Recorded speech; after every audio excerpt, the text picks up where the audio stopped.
Mostly వివేకానందుల వారి this thing I read a lot.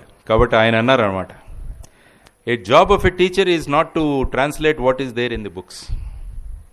You should actually go into the mind of the student and you should be able to change the mindset of the student అంటారు. అంటే కేవలం syllabus complete చేయడం మాత్రమే ఇది కాకూడదు, ఒక వ్యక్తిని, ఒక పౌరుణ్ణి బయటికి తీసుకురావాలన్నమాట దేశం నుంచి.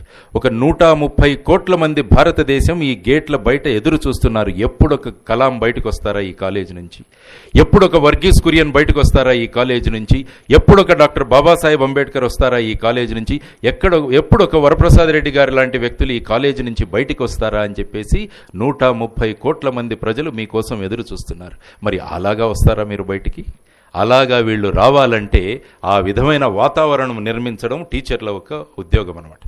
ఒక సంస్కృత శ్లోకం ఉంది, దానిలో ఏమంటారంటే 25% స్టూడెంట్ టీచర్స్ దగ్గర నుంచి నేర్చుకుంటాడు, 25% మిత్రుల దగ్గర నుంచి నేర్చుకుంటాడు, 25% సమాజం నుంచి నేర్చుకుంటాడు, 25% తన అనుభవాలతో నేర్చుకుంటాడు. కానీ చాలామంది టీచర్లు ఏమనుకుంటారంటే మా దగ్గర నుంచి 25% మాత్రమే నేర్చుకుంటారు, కాబట్టి మేము 25% మాత్రమే ఒక వ్యక్తి అభివృద్ధిలో మేము దోహదం చేస్తామన్నారు. కానీ టీచర్ హ్యాస్ టు గివ్ 100% అనమాట. మొదట 25% చెప్పడం మీ కర్తవ్యం, అటువంటి మిత్రులను తయారు చేయడం మళ్ళా టీచర్స్ కర్తవ్యం.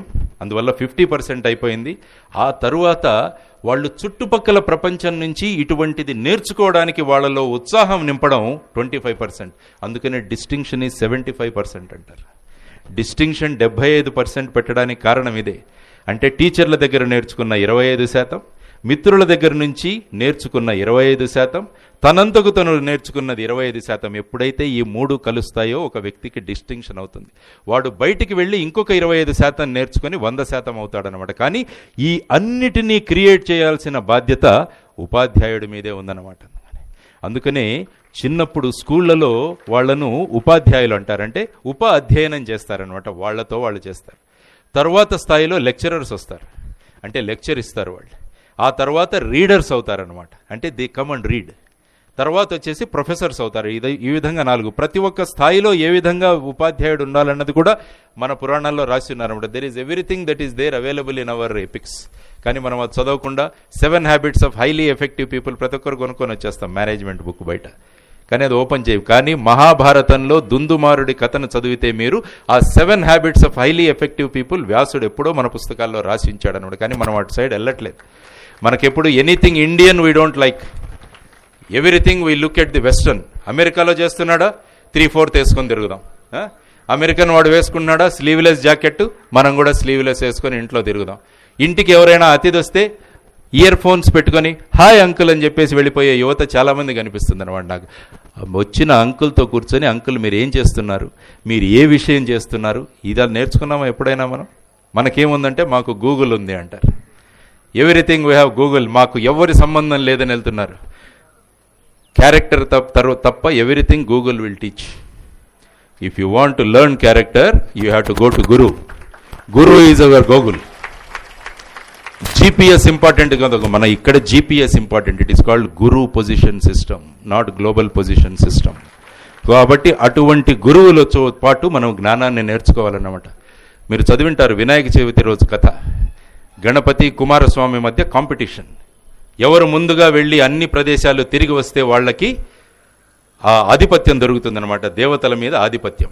కానీ ఆ కథలో చివరికి చదువుతారా ఈ మధ్య గణపతి కథ చదువుతారు కదా, ఎక్కడికి కుమారస్వామి వెళ్ళినా కూడా గణపతి అప్పుడే స్నానం చేస్తూ బయటికి కనిపిస్తూ ఉంటాడనమాట. ఫైనల్గా శివుడి దగ్గరికి వచ్చేసరికి కూడా గణపతి తల్లిదండ్రుల చుట్టూ ప్రదక్షిణ చేస్తూ కనిపిస్తాడనమాట. అందువల్ల దాంట్లో మనకు చెప్పింది ఏంటంటే చదువు గుణము is more important than your speed అని చెప్తాడనమాట. ఎవరి దగ్గర అయితే జ్ఞానం ఉంటుందో వాళ్ళు ముందుగా ఆ ప్రదేశాలకు వెళ్ళగలరు అన్నది మనకు ఆ వినాయక చవితిలోని కథ అనమాట. కాబట్టి అటువంటి జ్ఞానాన్ని ఇచ్చేవాళ్ళు గురువులు. సార్ మీరు బీటెక్ చెప్పాలంటే మీరు పిహెచ్డి పుస్తకాలు చదవాలి సార్, మీరు ఇంటర్నేషనల్ పుస్తకాలు చదవాలన్నమాట. అందుకనే 3వ తరగతి టీచర్లు కూడా చెప్తాను, మీరు 3వ తరగతి పుస్తకాలు చదవకూడదమ్మా. మీరు చదవాల్సింది పోస్ట్ గ్రాడ్యుయేషన్ పుస్తకాలు చదివి ఆ పిల్లవాడికి ఏ విధంగా అండర్స్టాండింగ్ చేయగలము అన్న స్థాయికి, వాడి స్థాయిలో దిగి మనం తీసుకురావాలన్నమాట. And the guru should be able to influence the individual అనమాట. సార్ మీ గురువు గారి పేర్లు చెప్పండి మీరు స్కూల్లో చదివినప్పుడు.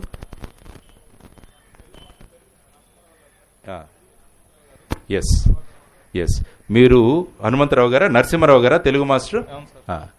మీరు ఫస్ట్ నరసింహారావు గారి పేరు తీసుకున్నారు, ఎందుకంటే మీ క్లాస్లో కనీసం ఒక 15 మంది టీచర్స్ ఉంటారు, కానీ ఫస్ట్ మీరు తీసుకుంది పేరు నరసింహారావు గారే.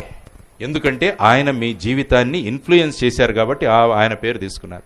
నా ఉద్దేశం ఏంటంటే రేపు ఎంవిఎస్ఆర్ ఇంజనీరింగ్ కాలేజ్ నుంచి బయట స్టూడెంట్ని ఎవరైనా మీ కాలేజ్ లెక్చరర్ పేరు చెప్పారంటే మొదట మీ పేరు తీసుకోవాలి సార్. అది మీరు ఎలాగైతే నరసింహారావు గారి పేరు తీసుకున్నారో మీ పేరును కనుక వాళ్ళు తీసుకోగలిగితే as a guru you have succeeded.